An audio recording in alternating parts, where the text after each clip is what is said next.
Okay, so how about adding and subtracting dissimilar fractions? When we say dissimilar fractions, magkaiba ang denominator. Okay? Sana malinaw sa inyo yan. So halimbawa, how can we add and subtract dissimilar fractions? So we're going to use, there are many steps on how to do it, but maybe this is the best steps that you can do para madaling matapos ang gagawin nyo. So we can do the steps. First, we're going to multiply first the denominator. We're going to multiply first the denominator of the two fractions. And then after that, we're going to multiply the numerator of the first fraction to the denominator of the second fraction. And the third steps, we're going to multiply the denominator of the first fraction to the numerator of the second fraction. Okay, so paano yun? Let's start.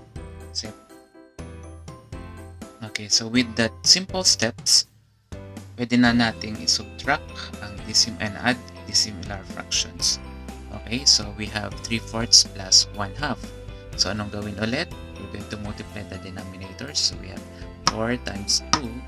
4 times 2 equals 8. So that natin ang 8 dyan. And then the next step is we're going to multiply the numerator of the first fraction to the denominator of the second fraction. So 3 times 2. Again ha, multiply ha. 3 times 2 equals 6. Lagay natin add. And then 4 times 1. Multiply ha, multiply. 4 times 1 equals 4.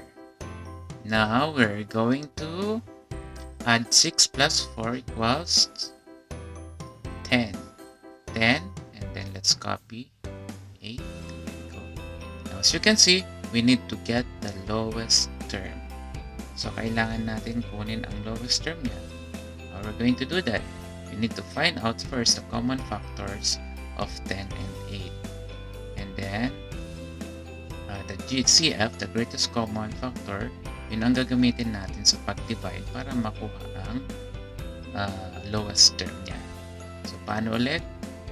Para hindi tayo manghula, we're going to get the factors of 10 and 8. So, the factors of 10 and 8, 10 first, we have 10 times 1, and 2 times 5. Okay, kung wala na, 8 naman tayo. Factors of 8, 8 are 8 times 1, 2 times 4. So, wala na po. As you can see, we have two common factors. We have 1 and 2. But we're going to use the greatest common factor, and that is 2. So, 2 ang gamitin natin sa pag-divide sa dalawa. 2. Now, 10 divided by 2, o kaya ano yung multiply mo kay 10, ay kay 2 para makuha ang 10.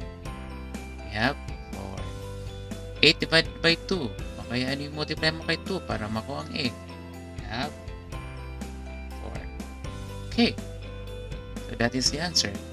5/4. Now,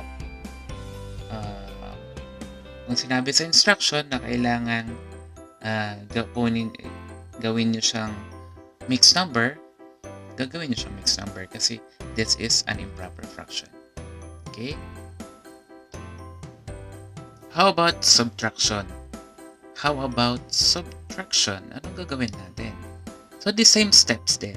Ang pagkakaiba nga lang, sa addition, we're going to add. Sa subtraction, we will subtract it. So, same steps. Walang pinagkaiba sa steps natin. So, we're going to multiply 6 by 4. So, 6 times 4 equals 24.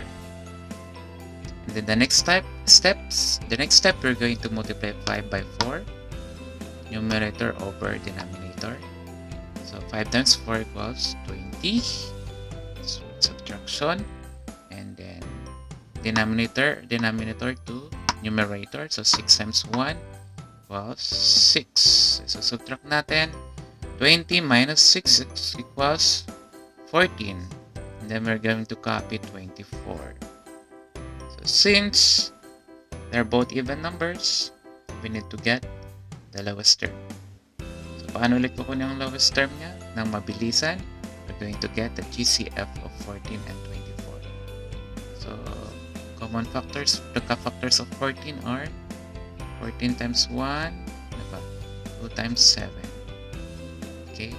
Wala na po, ano? How about 24? Of course, maraming 24 niyan. But 24 times 1, ano ba?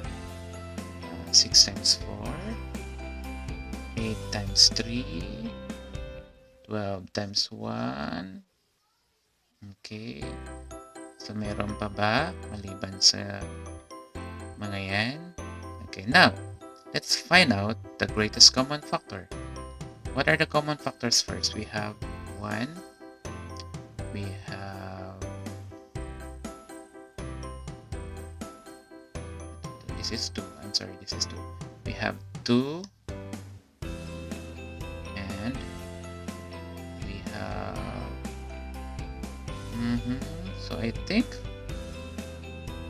these are the common factors, 1 and 2.